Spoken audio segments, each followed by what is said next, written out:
Welcome to the show, everyone. This is Aron Harris, and you are tuning into the Football Odyssey. Have a little bit of a unique episode today. Instead of a guest, I'll be reading you a transcript of a Q&A I had with Open AI's ChatGPT. Obviously, there's been a lot of talk about AI and ChatGPT in particular, the good, the bad, and the ugly. I'll leave those comments for other podcasts and news outlets. But I think this is a fun episode, and I'd be curious to get everyone's thoughts once you listen to it. My personal opinion is that it's an interesting concept. I think in terms of football, at least, maybe it has a little ways to go, but give it a listen. Let me know what you think. And if you try it out for yourself, let me know what you think also. With that being said, here is my Q&A with OpenAI's ChatGPT.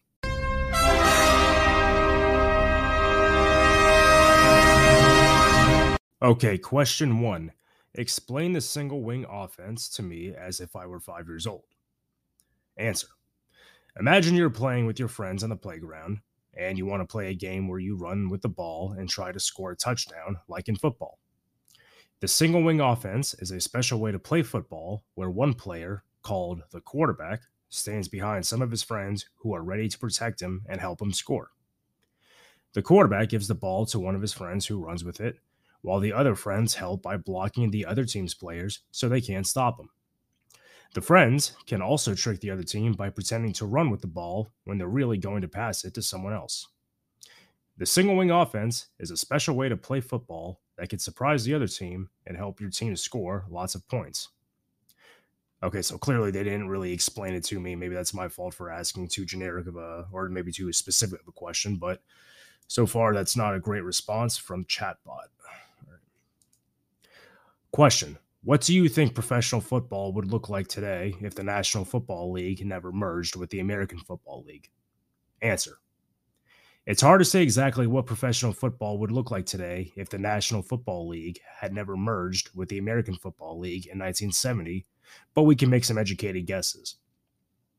Before the merger, the NFL and the AFL were separate leagues with their own teams, schedules, and rules. No shit. They were also competing for players and fans, which sometimes led to conflicts and controversies. The merger brought the two leagues together and created a unified 26 NFL team, or 26-team NFL, with the championship game between winners of each conference. If the merger never happened, it's possible that the NFL and the AFL would have continued to operate as separate leagues, each with their own teams, schedules, and rules. This could have made it harder for the best teams and players to emerge and for fans to follow the sport as a whole. It's also possible that one league could have eventually emerged as the dominant, either through mergers or by outcompeting the other leagues. However, this would likely have taken many years and led to a very different landscape of professional football than we see today. Overall, the merger of the NFL and the AFL was a key moment in history of professional football that helped shape the sport into what it is today. Without it, we would likely be watching a very different game. Next question. How did the T formation change the economics of professional football? Answer.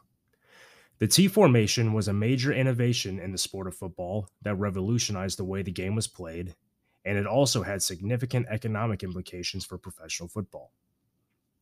Before the T formation was introduced in the 1940s, football was dominated by the running game, which teams relied heavily on the fullback and halfbacks to gain yardage. The T formation changed this by introducing a more balanced attack that allowed quarterbacks to throw the ball more effectively, making the passing game a bigger part of football. This change had significant impact on the economics of professional football. By making the game more exciting and dynamic, the T formation helped to increase fan interest and attendance, which in turn boosted revenue for each team in the league as a whole. The T formation also led to a shift in the types of players that teams were looking for.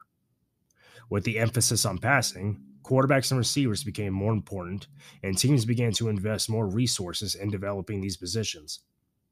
This helped to create new opportunities for players and coaches and contributed to the growth and professionalization of the sport. Overall, the T formation was a game changing innovation that had a profound impact on the economics of professional football. By making the game more exciting and dynamic, it helps increase fan interest, revenue, and investment in the sport, setting the stage for its continued growth and success.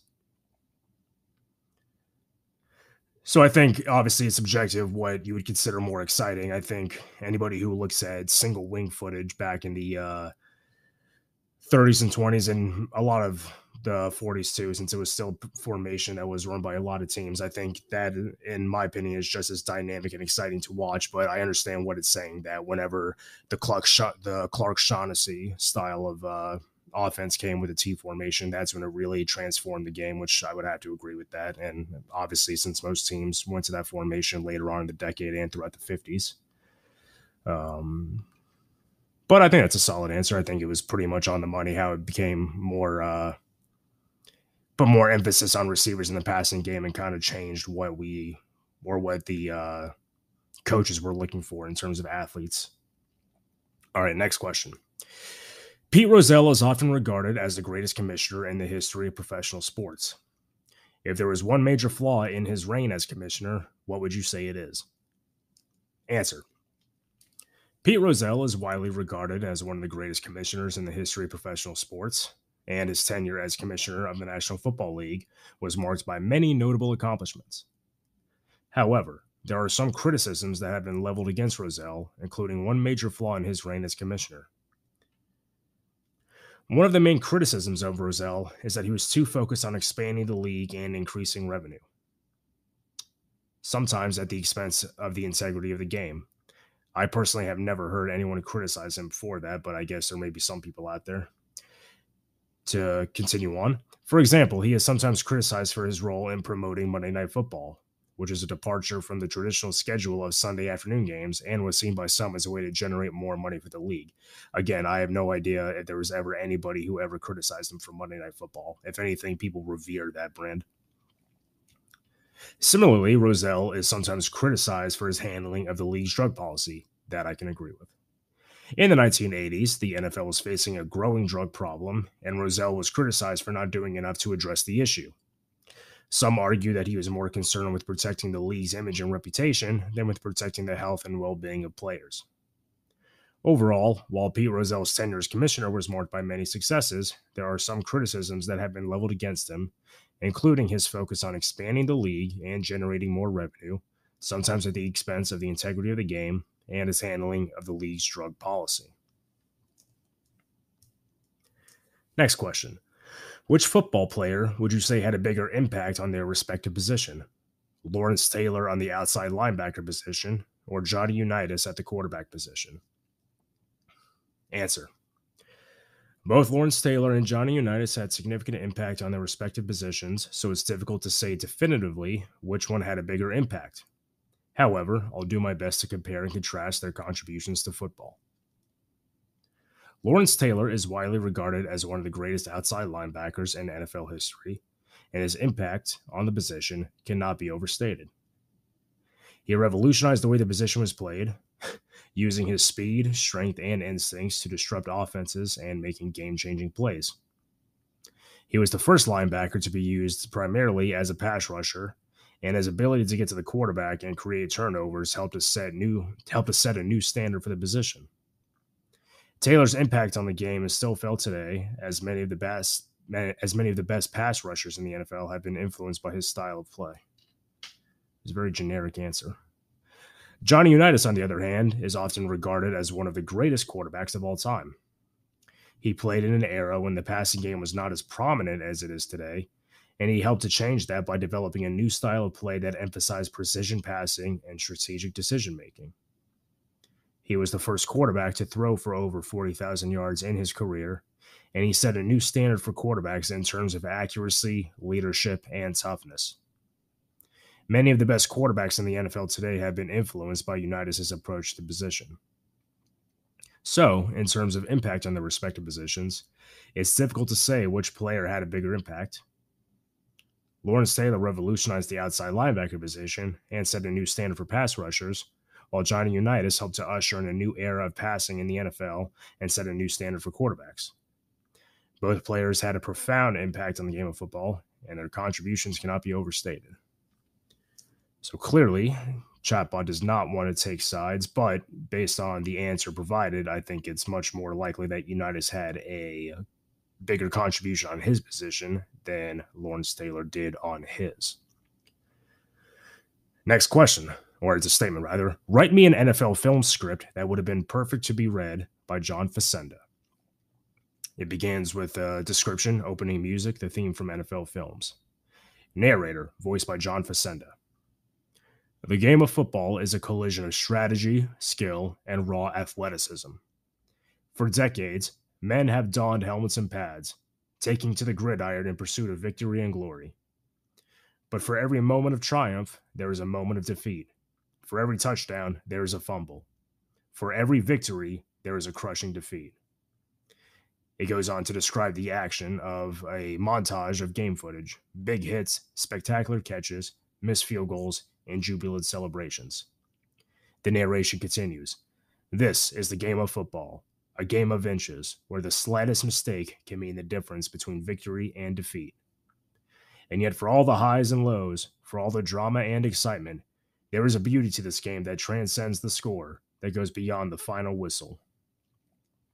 It is the grace of a running back slipping through the line of scrimmage. It is the power of a defensive lineman pushing his way past blockers. It is the precision of a quarterback threading the needle with the perfect pass. But it is also the heart and soul of the game that makes it truly great.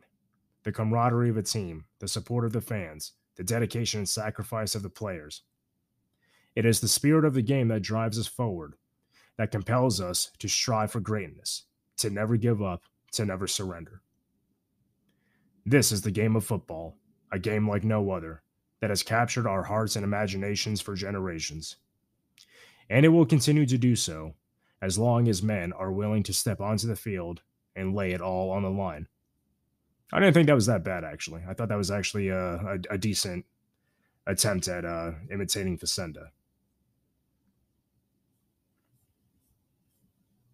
Next question. Write me the dialogue of a movie scene between two semi-pro football players in the late 1960s as if it were written by Quentin Tarantino. Starts off by setting the stage. The scene takes place in a locker room at the end of a game. Two players, Jack and Tommy, both in their early 20s, sit on wooden benches, sweaty and exhausted. Jack, gasping for breath. Did you see the hit I laid on that running back? Tommy, nodding. Yeah, man, that was some serious shit. Jack, I think I broke his goddamn ribs. Tommy, that's what you get for trying to run. That's what he gets for trying to run through you. Jack, I tell you, man, I love this game. Tommy, yeah, but for what? Playing semi-pro ball in front of a couple hundred people? Jack, you know what I'm talking about, man. The feeling that you get when you step on that field. That rush you get when you make a play. Tommy, yeah, I know what you mean. But what's it all for? We're never going to make it to the NFL, man. We're just wasting our time. Jack, who gives a shit about the NFL, man? This is where real football is played. This is where you leave it all on the line. Where you play for the love of the game. Tommy sighs. Yeah, I guess you're right. It's just hard, trying to make something of ourselves in this world. Putting his hand on Tommy's shoulder, Jack says, we're making something of ourselves, man. We're living and breathing football. We're playing the game we love. And that's all that matters. Tommy, you always know how to put things in perspective, Jack. Jack, that's what teammates are for, man. We're in this together. The two players stand up, pat each other in the back, and head out of the locker room, ready to take on whatever the future may hold. Okay, so that was not in any way Tarantino's voice. There's no hugging at the end of it. There's a lot more profanity that needs to be in there, a lot more pop culture references. This was in no way what I would expect to see in a Tarantino movie if he ever decided to do a project like this. This would be good for a Disney movie. Next question. Let's say an offense is down by 4 points with 10 seconds to go in the football game, and they are 15 yards away from the end zone. The offense lines up in trips formation to the right with the tight end lined up in the slot, and the running back motions out of the backfield to the wide receiver position at the left. What formation should the defense line up in, and what kind of coverage should they run? Answer. In this situation, the defense should line up in a goal line defense, which means bringing in more defensive linemen and linebackers to stop any potential running play, as the offense may try to run the ball into the end zone to win the game. All right, well, clearly they didn't really get the part where they were 15 yards away and had, a trips formation, but we'll go on. For pass coverage, the defense should run a cover 2 defense, which involves 2 deep safeties splitting the fields into 2 halves, with each safety responsible for covering their half of the field. This will prevent the offense from completing a deep pass over the top and into the end zone. The defense should also be aware of a potential for a trick play, such as a hook and ladder or a flea flicker, which could catch the defense off guard and result in a game-winning touchdown for the offense. Therefore, the defenders should stay alert and be prepared for any kind of expected play. Well, I guess ChatGPT will not be coaching anytime soon. Let's see. What is the most important rule in gridiron football? Answer. As an AI language model, I cannot say which rule in gridiron football is the most important, as different rules play different roles in the game and are all essential to ensuring fair play and safety. However, some of the key rules in gridiron football include scoring. Okay, this isn't really a good answer. It's pretty generic.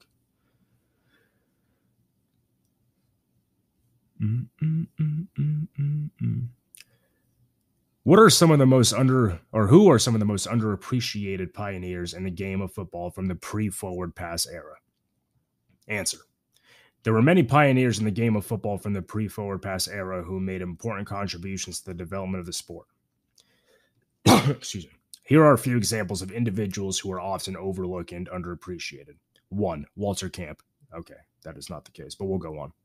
Considered the father of American football, but somehow underappreciated, Camp played an instrumental role in codifying the rules of the game and establishing the modern system of downs, line of scrimmage, and the scoring system. Number 2, Amos Alonzo Stagg. A legendary coach, but somehow underappreciated, Stagg was known for his innovative coaching strategies and was one of the first coaches to use film to analyze and improve player performance. Is that true? Do they even have film? He also played a key role in the development of the forward pass. Jim Thorpe. He wasn't around. Was he playing before the forward pass? Oh, I guess he was actually, but I don't know if he had any contributions to the rules. Number 1. Okay, Jim Thorpe, an Olympic gold medalist and star athlete in multiple sports. Thorpe was a talented football player who helped popularize the game in the early 20th century. He played for the Canton Bulldogs in the early days of the NFL and was known for his versatility and athleticism. Eddie Cochems. Is it Cochems or Cochems? Or Cochems? Anyway, a coach at St. Louis University, Cochems is credited with developing the first successful forward pass offense, known as, quote, the St. Louis perfect play. This innovation transformed the game of football and paved the way for the modern passing game. And lastly, Pop Warner. A successful coach at multiple universities, Warner was known for his innovative strategies and was one of the first coaches to use the forward pass as a major part of his offensive game plan. He also played a role in the development of the single wing formation, which was widely used in the early days of football. I would not consider him underappreciated either. So clearly, Chatbot is a little off the mark here. Give me a summary of Super Bowl 57 in the style of Grantland Rice. From the frozen north, they came to Tampa Bay. The Titans and Packers in a grand display, with Lombardi's legacy on the line and Tennessee's triumphs, both bright and fine. The first half was a battle, a back-and-forth game, as both teams traded blows with neither able to tame. But the Packers' defense held firm with sacks and picks, while Aaron Rodgers dazzled with his throws and tricks. In the second half, the Titans fought back with might, with Henry's runs and Tannehill's aerial flight. But the Packers never wavered with grit and heart as they marched down the field in a stunning dart. With the game on the line in the final quarter's fray, Rodgers fired a pass to Adams with a decisive sway. The touchdown pass sealed the deal, the championship in hand. The Packers reign supreme in this epic land. And so it ends, this grand gridiron fight, the champions crowned in a sea of delight, with Green Bay's glory shining bright and clear, and Tennessee's valiant effort ever so dear. Well, as we all know, Aaron Rodgers did not go back to the Super Bowl, and clearly ChatGPT does not understand that Davante Adams is no longer with Rodgers, and the Titans did not make the Super Bowl either. So I guess they did not watch, or I guess it did not watch the most recent Super Bowl. What are your 3 favorite football fiction books? As an AI language model, I do not have a personal preference, but I can suggest 3 highly acclaimed football fiction books. Number 1, Friday Night Lights, not a fiction book. 2, The Art of Fielding, a novel that explores the lives and group of college baseball players and their struggles on and off the field. Okay. Although the sport is baseball, the themes and struggles are relatable to football and other team sports. Okay, that's not what I asked. North Dallas 40, the only correct answer. A novel that explores the dark side of professional football, including the physical and mental toll it takes on the players. The book is a satirical look at the NFL, and the main character is loosely based on the author's own experience as a former player. I never read the book. I did like the movie, but I never read the book. I'm kind of curious to see how the adaptation process translate. I think he actually wrote a sequel, and so if anyone's ever read it, let me know how it is, because sometimes I really don't want to waste time reading a book, because I feel like whenever I read it, I have to finish it. Okay. Question. Do you think outlawing zone coverage in football would reduce the amount of head injuries in the sport? Answer. As an AI language model, I don't have personal opinions, but I can provide an explanation of zone coverage and its potential impact on head injuries. Zone coverage is a defensive strategy in football where players are responsible for covering an area of the field rather than a specific offensive player. The goal of zone coverage is to take away passing lanes and force the quarterback to make difficult throws. While zone coverage does not inherently increase the risk of head injuries, the nature of the defensive strategy can lead to more collisions and hits between players. For example, when 2 defensive players converge on a receiver in their assigned zone, they may accidentally collide with each other or with the receiver, leading to head injuries. Outlawing zone coverage entirely would be a drastic change to the game of football, and it's difficult to say whether or not it would significantly reduce the number of head injuries.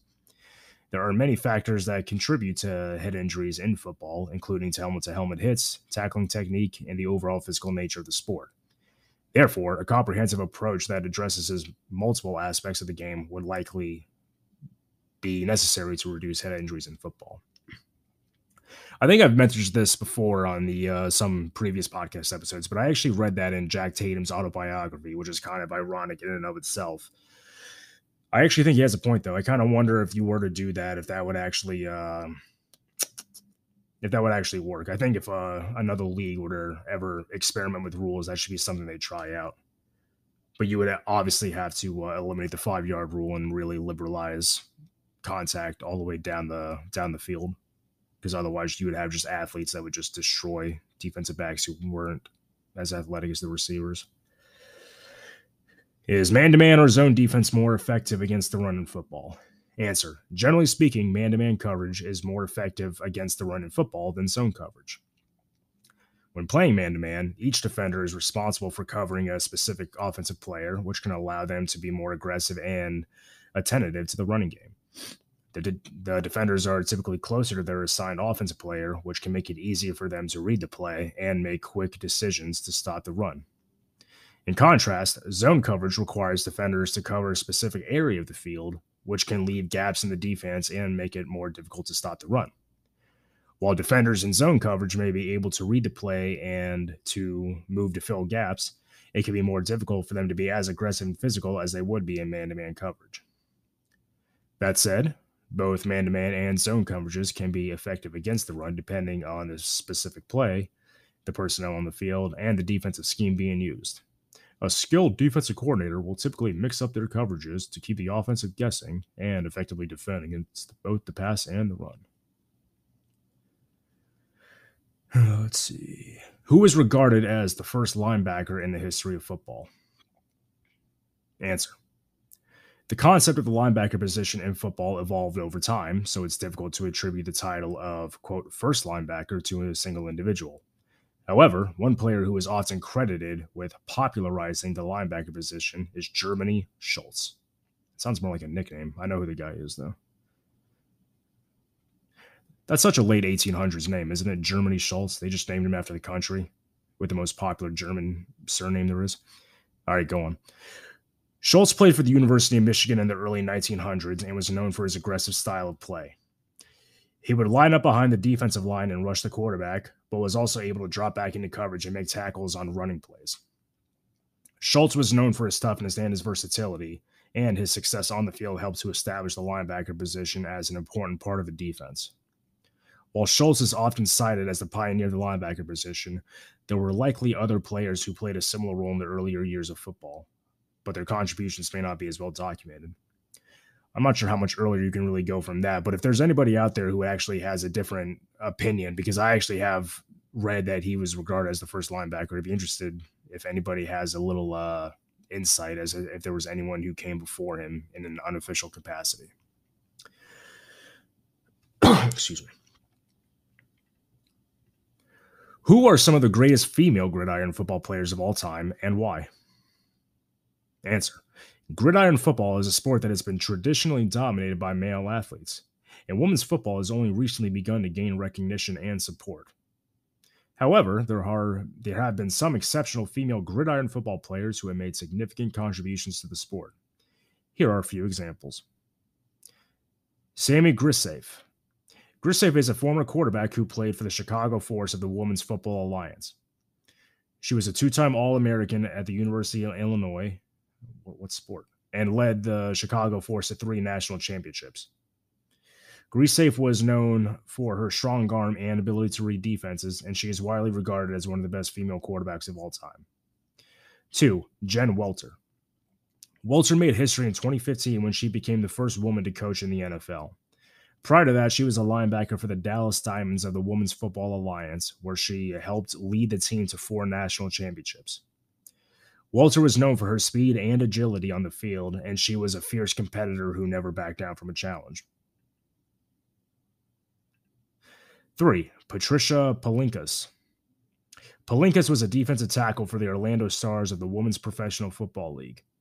She was known for her size and strength, and she dominated opposing offensive linemen, maybe offensive linewomen, with her speed and power. Palinkas was a 4-time All-American and helped lead the Orlando Stars to 2 national championships. Lastly, Liz Heaston. Heaston made history in 1997 when she became the first woman to play in a college football game. She kicked 2 extra points for Willamette University in a game against Linfield College, and her performance helped to break down barriers for women in football. Heaston was a talented soccer player who was recruited to play football after the regular kicker was injured, and she proved that women could compete at a high level in the sport. Well, that is an accomplishment. I don't know if I'd include her with the other 3. It sounds like she was more of a pioneer than she was a dominant force in the sport, but we'll give it to her. And the answer concludes by saying these are just a few of the examples that many talented female gridiron players who have made an impact in the sport. Despite facing many obstacles and challenges, these women have shown that they are just as capable and talented as their male counterparts, and they have helped to pave the way for future generations of female football players. Next question. Excuse me. Give me a summary of the O.J. Simpson trial as if you were Bill Belichick. Answer. As a football coach, my focus is always on the game and helping my team win. I don't have to say much about the O.J. trial, other than to acknowledge that it was a significant event in our nation's history. While I understand that the trial captivated the attention of the American public and it had a profound impact on our society, my primary concern is always on the field and the strategies and tactics needed to win football games. While I respect the rule of the law and the importance of justice, my focus is on football, and that's where my expertise lie. That might be the most accurate answer that they have given so far. And if he would have answered that way back in the 90s, I'm sure people would have applauded him. Today, I'm not so sure. Okay, if you were to make the case that 6-man football is more entertaining than the standard 11-man per side form of football, how would you argue that? Answer. As an AI language model, I don't have personal opinions or preferences, but I can provide some possible arguments for why 6-man football may be more entertaining than the traditional 11-man football. Number 1, more scoring. With fewer players on the field, six-man football tends to have a higher scoring rate than 11-man football, which can make for far more exciting games with frequent lead changes and dramatic finishes. 2. Faster pace. The smaller field and fewer players in the field in six-man football often lead to a faster pace of play, with more open space for running and passing, and quicker transition from offense to defense. 3. More versatile players. With only 6 players in each team, players in six-man football are often required to play multiple positions, which can make for a more dynamic and versatile players who are capable of making big plays on both offense and defense. 4. Unique strategies. The smaller field and fewer players on the field in six-man football can lead to more creative and unconventional game strategies, with unique formations, trick plays, and unexpected maneuvers that can surprise and excite fans. That's actually a good point. I've been watching a lot of six-man football recently, and if anybody's interested, there's a good YouTube page called Six Man Films that has six-man games even going back to the late 50s, maybe even the early 50s, but has a lot of great footage that's condensed down to 40 minutes to an hour, and shows really just you can actually almost see a good progression of the game, right? I mean, you recognize it, you can easily recognize it as a form of football. I mean, it's not like it's so reduced that it doesn't even look recognizable. Like they run similar formations, like they run like the I formation, split back. They have spread offenses. It's really exciting to see. And truthfully, a lot of the plays they run, I guess, would be sort of like considered trick plays in a sense, because there's one rule where the first person who receives the ball from center has to throw it back to another teammate before they're able to cross the line of scrimmage. Otherwise, you would just have someone that can, snap the ball, put everyone downfield on a passing route, and then the person with the ball would just take off and run, like a Michael Vick in Madden offense, if you will. But if anybody is interested, I would definitely check out Six Man Films, because they have a lot of great six-man football stuff on there, and you really kind of get a good taste of football, but it's something that has its own identity too. Anyway, the last example. More accessible. Six-man football is often played at smaller schools or in rural communities where resources may be limited, making it a more accessible form of the game that can provide opportunities for more players to participate and develop their skills. That's actually something I kind of brought up with Chuck Klosterman when I spoke to him. I actually think that six-man football would be a better way to expand the game, especially overseas. I mean, it's definitely a cheaper game. I think it's a lot more easily understood. It contains all the spectacle. That might be something I do an episode in the future, or maybe like a YouTube video on, because I think it's an actual real possibility, and I think it conveys the essence and the overall identity of the sport in six-man football, or flag football, I should say. Next question. Based on your observations, how has color commentating in football changed in the past 50 years, and how do you think the craft will continue to evolve? Answer: as an AI language model, I don't have personal observations. What can you do? But I can provide some insights into the changes in football color commentary and potential future directions. Over the past 50 years, color commentary in football has evolved significantly. In the early days of broadcasting, color commentators typically provided basic play-by-play descriptions and offered little in the way of analysis or insights.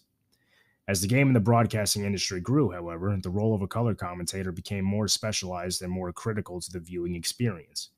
Today, color commentators are expected to provide expert analysis, strategic insights, and personal anecdotes that help to contextualize the action on the field. One major change in color commentary over the past few decades has been the increased use of technology to enhance the viewer experience. For example, commentators can now use virtual graphics to illustrate and explain complex plays, and can access advanced statistics and player metrics to provide more in-depth analysis. Additionally, commentators are expected to have a deeper knowledge of the game and its history, and be able to articulate that knowledge in an engaging and accessible way for viewers. As the game of football continues to evolve and change, it's likely that the role of a color commentator will continue to adapt as well. With the rise of streaming services and new technologies, commentators may be required to provide more interactive and personalized commentary tailored to individual viewers based on their preferences and interests. Additionally, as the game becomes more data driven and analytical, commentators may be required to have even more advanced knowledge of the game and be able to synthesize complex information in real time for viewers.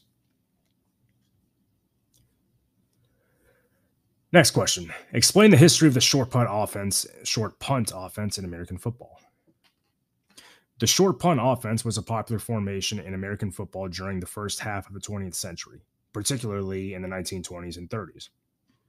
The offense was characterized by having a quarterback line up just a few yards behind center as opposed to the shotgun formation commonly used today. The idea behind this formation was to allow the quarterback to both pass and run the ball effectively, as well as to give him a clear view of the defense.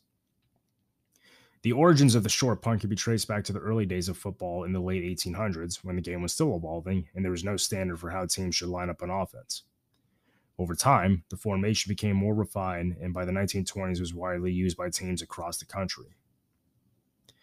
One of the most famous proponents of the short punt was Pop Warner, the legendary coach who led teams at several universities, including Stanford and Pittsburgh.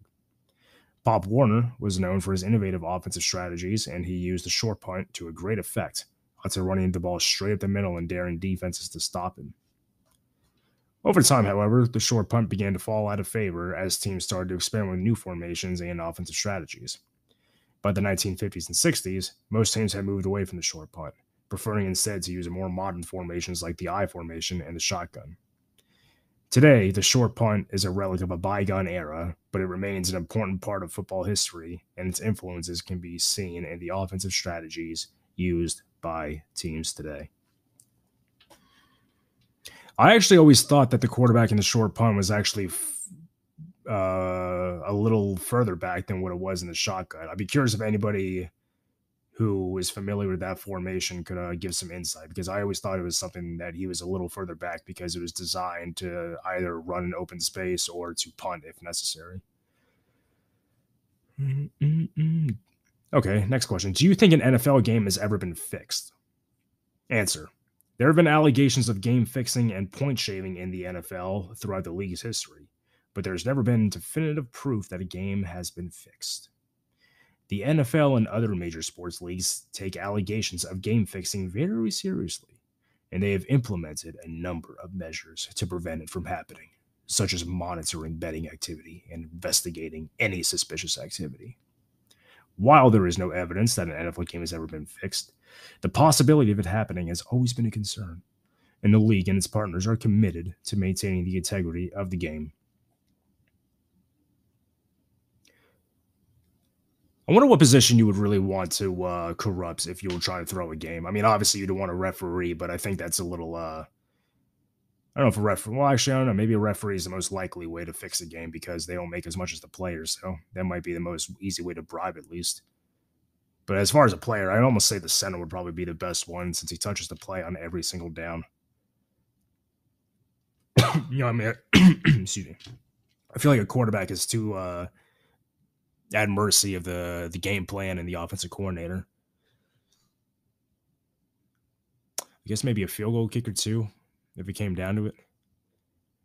Those guys don't really get a lot of glory, though. I feel like anytime they have the opportunity to be praised, they'll never pass it up. Anyway, just my 2 cents. Why has the split back formation nearly disappeared from the game of football? Answer.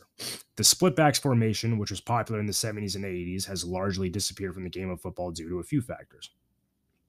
One reason is that the formation is less effective against modern defensive schemes, which often feature nickel and dime packages with extra defensive backs to counter the passing game. In the split backs formation, the offense has 2 running backs lined up behind the quarterback, which limits the number of receiving options and makes it easier for the defense to predict and defend against the play.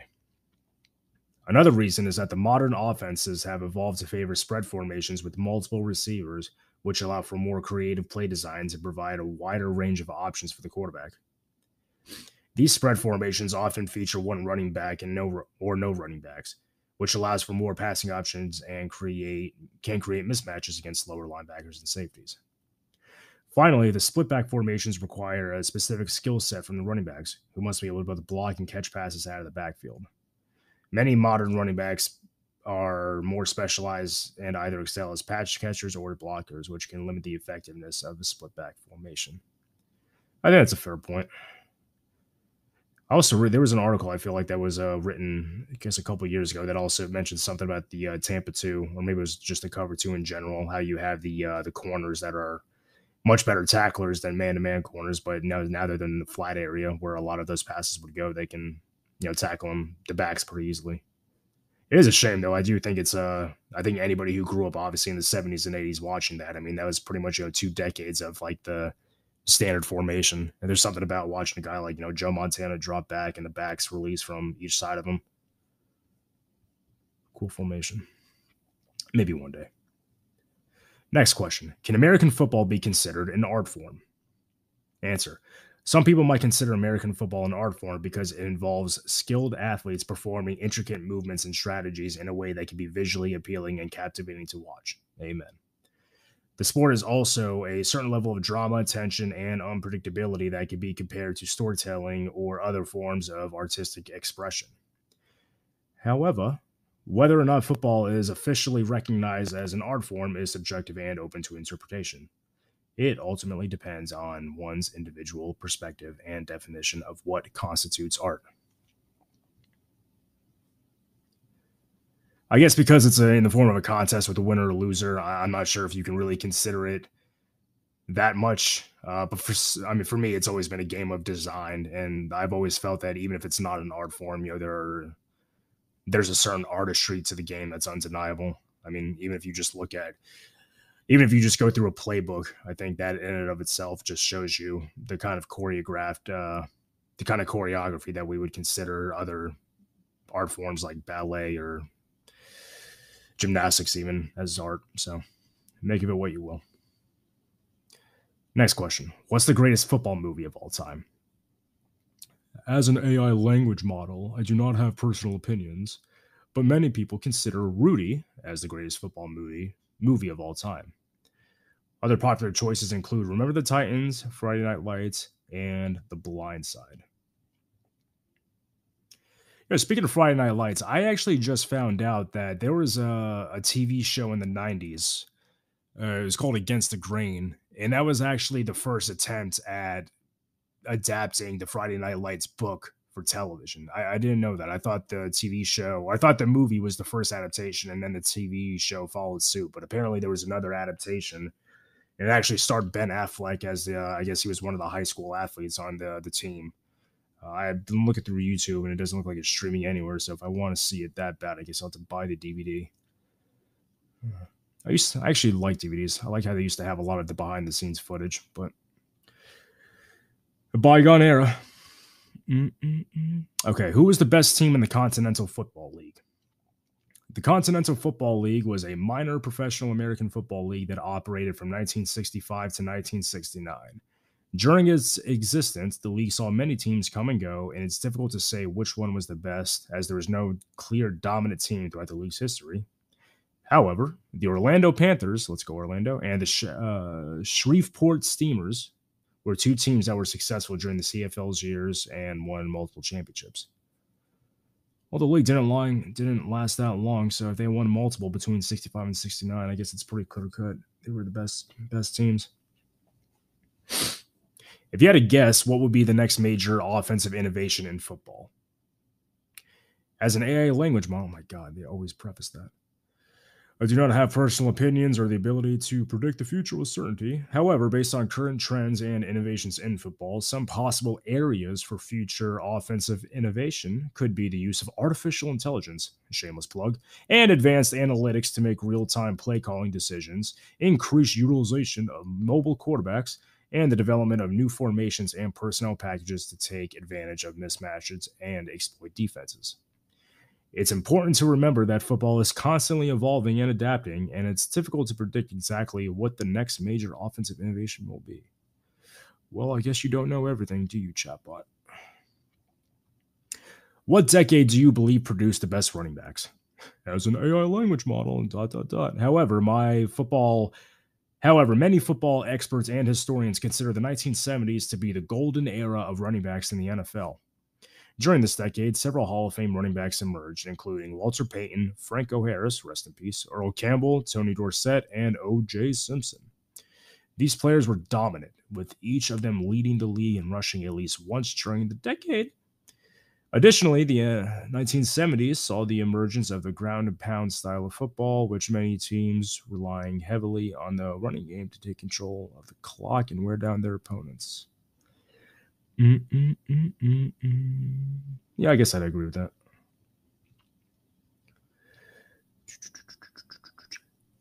If Tom Brady and Joe Montana are the two best players at the quarterback position, who would be the third? The debate over who the third best quarterback of all time can be subjective, as there are several great players to choose from. However, some of the most commonly mentioned candidates include Peyton Manning, number one. Manning is one of the most statistically dominant quarterbacks in NFL history, holding numerous records for passing yards, touchdown passes, and completions. He won 2 Super Bowls and was a 5-time NFL MVP. Is that a record? Wow. Number 2, Johnny Unitas. Unitas was a trailblazer at the quarterback position, helping to popularize the passing game in the 50s and 60s. He won 3 NFL championships and was a 3-time league MVP. Brett Favre. Favre was known for his toughness and durability and big play ability. He won a Super Bowl with the Green Bay Packers and was a 3-time NFL MVP. Dan Marino. Marino is considered one of the greatest pure passers in NFL history, with a lightning-quick release and a rocket arm. He set numerous passing records during his career and was a 1-time NFL MVP. That's surprising. I thought he actually would have won more. 1 time seems like, and that must have been his second year when he went to the Super Bowl and had 48 touchdowns. Wow, I really thought he would have had more. It closes off by saying, ultimately, the answer to this question depends on the personal preference and what criteria are used to evaluate quarterbacks. Next question. Could a college team today win using the wishbone offense? Answer. While it's possible for a college team to be successful using the wishbone offense, it would likely be difficult for a team to consistently win at the highest level of college football using this outdated offense. Shots fired. The wishbone was popular in the 70s and early 80s, but it has largely fallen out of favor in modern football due to the rise of more dynamic spread offenses and the emphasis on passing. Additionally, defenses have become much more sophisticated in recent years, with faster and more athletic players who can quickly diagnose and shut down the run-heavy wishbone attack. In order to compete against top teams, a college wishbone team would have to need exceptional execution, discipline, and talent at the skill positions, as well as a dominant defense. That being said, there have been successful college teams in recent years that have utilized run-heavy offenses, such as the Georgia Tech Yellow Jackets and the Army Black Knights, who have run variations of the wishbone. However, these teams typically use these offenses as a change of pace or to take advantage of specific matches rather than relying on them exclusively. No, that's not true. It's not true at all. Anytime you watch an Army game, they throw the ball like 5 times a game. I actually love watching those games too because they go by so quickly. I mean, it feels like after 10 minutes, or I shouldn't say, after 20 minutes, it feels like we're really approaching halftime. There's not a lot of penalties. Clock just drips away. Maybe a better question would have been, say if like a D3 or a D2 school were to run it, would they have success? I mean, obviously there's high schools that are running it right now. I'm not sure, what the highest level would be running it, but maybe Division II school would have a success running it. Maybe D3. I don't know. Question. There have been numerous spring football leagues that have failed going back to the 1970s. Give me 5 things a spring football league has to do to excel in today's saturated sports market. Answer. Here are 5 things a spring football league could do to excel in today's saturated sports market.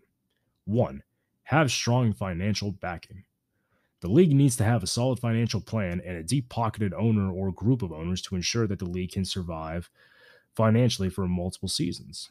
This would require a detailed business plan, including projected revenues and expenses and contingency plans for potential challenges. 2. Sign high-quality players. Good luck. To attract fans and attention from the media, the league needs to have recognizable names and high-quality players on the field. This could mean signing former NFL players who are no longer under contract, top college players who are not drafted, or international players who are looking to get noticed. That might not be a bad idea. Build strong partnerships. The league should establish partnerships with media outlets, sponsors, and other organizations to increase exposure and credibility. This could include broadcast deals with major networks, collaborations with established sports organizations, or partnerships with local businesses. Focus on the fan experience, including affordable ticket prices, unique food, and beverage. The league could also consider implementing fan-friendly policies, such as allowing fans to bring their own food and drink into the stadium. I don't see that happening. Embrace technology. The league should take advantage of advances in technology to enhance the fan experience and engage with viewers who are watching games from home. This could mean innovative, interactive broadcasts, virtual reality experiences, and social media engagement campaigns. Give me 5 reasons. Give me 5 more reasons, except this time, give me a list of 5 changes to the game itself that can be done to create a distinct variation from the NFL-style football. 1. Smaller field.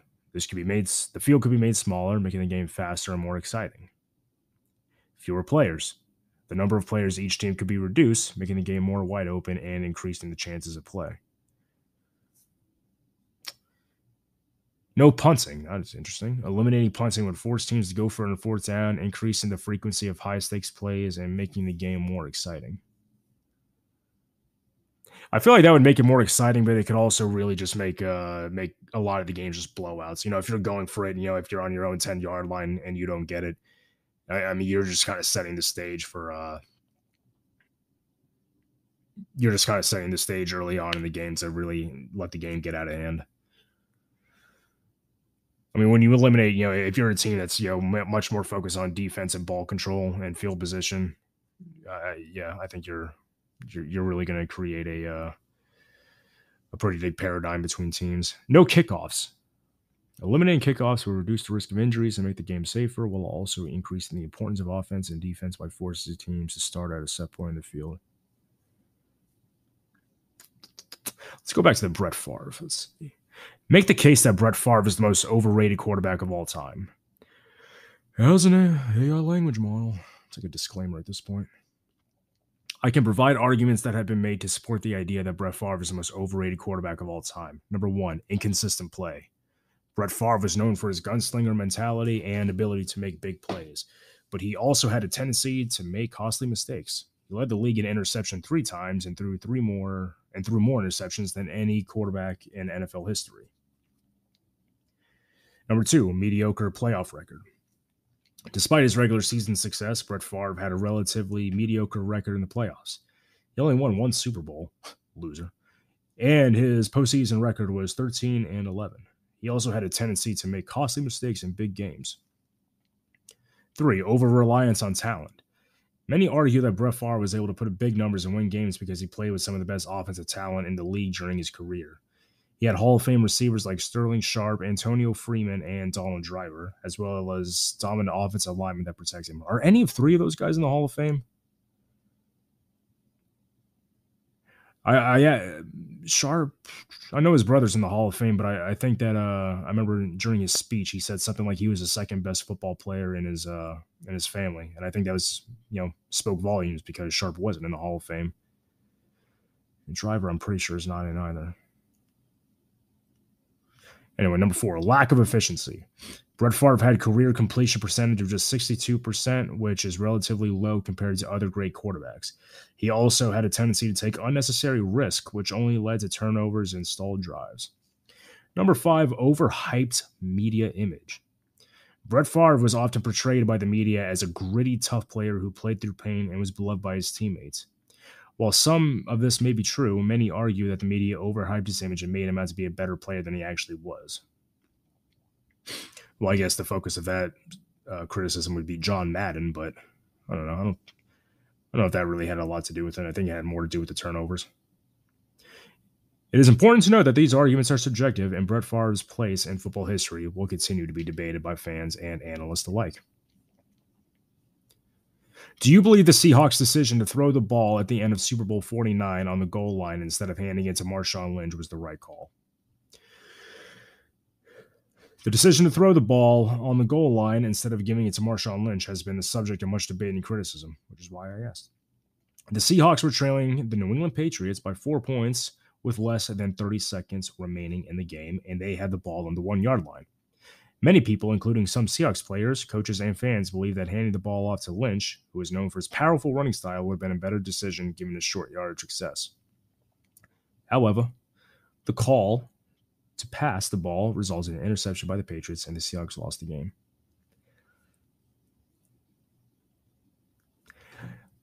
Obviously, I think that's a no-brainer, but I kind of feel like, if they pulled off that play, would they be saying how stupid it was? I mean, I guess not.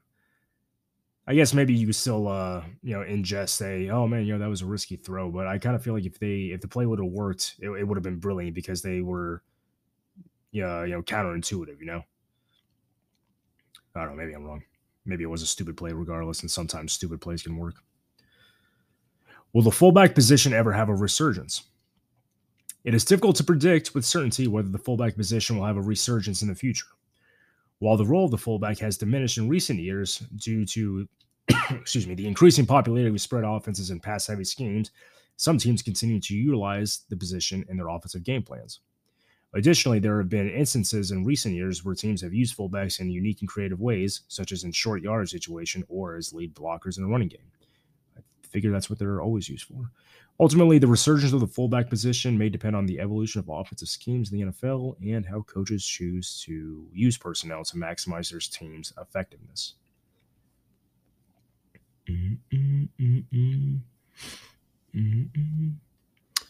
Which television executives do you credit with turning college football into a must-see TV event? There have been several television executives who have played a significant role in making college football a must-see TV. Here are a few notable ones. 1. Roone Arledge.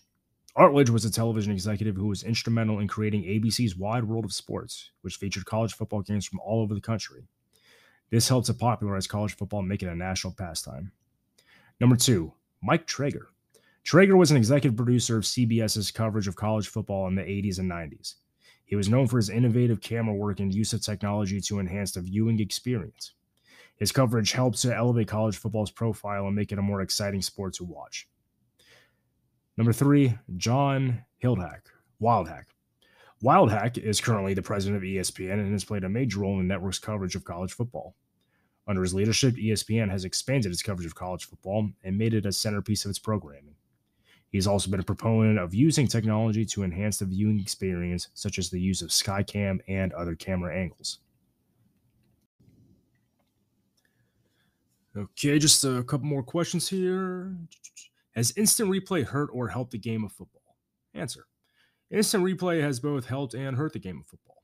On one hand, it has helped to ensure that calls are made correctly and that game-changing plays are not missed due to human error. This has increased the overall fairness and accuracy of the game. However, on the other hand, instant replay has also led to longer games and disrupted the flow of the game. Some argued that the constant stoppages for reviews take away from the excitement and momentum of the game, and that the process can be slow and cumbersome. Additionally, not all calls are reviewable, which has led to some controversial situations where important calls are not subject to review. Overall, while instant replay has had its benefits, it has also had some negative consequences that have impacted the game of football. I wonder eventually if we'll ever get there, if you can challenge any play. I mean, if you only have 3 challenges, I don't see why not, right? There's a lot of holding calls that can decide games, pass interference. And we'll end on this question. To the best of your knowledge, who do you think was more likely to touch the ball first on the Immaculate Reception play, Frenchie Fuqua or Jack Tatum? Answer. The Immaculate Reception is one of the most iconic plays in NFL history, and there is still debate over who actually touched the ball first. According to the official ruling, the ball was tipped by a defender before being caught by Franco Harris. It wasn't really tipped, it was deflected, and it's either a defender or a receiver. However, it's still unclear whether the defender was Frenchie Fuqua of the Steelers or Jack Tatum of the Raiders. Eyewitness accounts and video footage have been analyzed extensively, but there is no definitive answer. It all comes down to an individual interpretation and opinion. So, to the best of my knowledge, it is difficult to definitively say who touched the ball first on the Immaculate Reception play. Well, clearly, chatbot does not like to, or ChatGPT doesn't like to take a hard line in the sand, and more often than not, tries to avoid giving a straightforward answer when asked about personal insights or opinions, but can provide information. Well, I hope you all have enjoyed this. I hope that I encourage all of you to at least play around with it. It's an interesting tool. But anyway, hope you all enjoy the show, and until next time.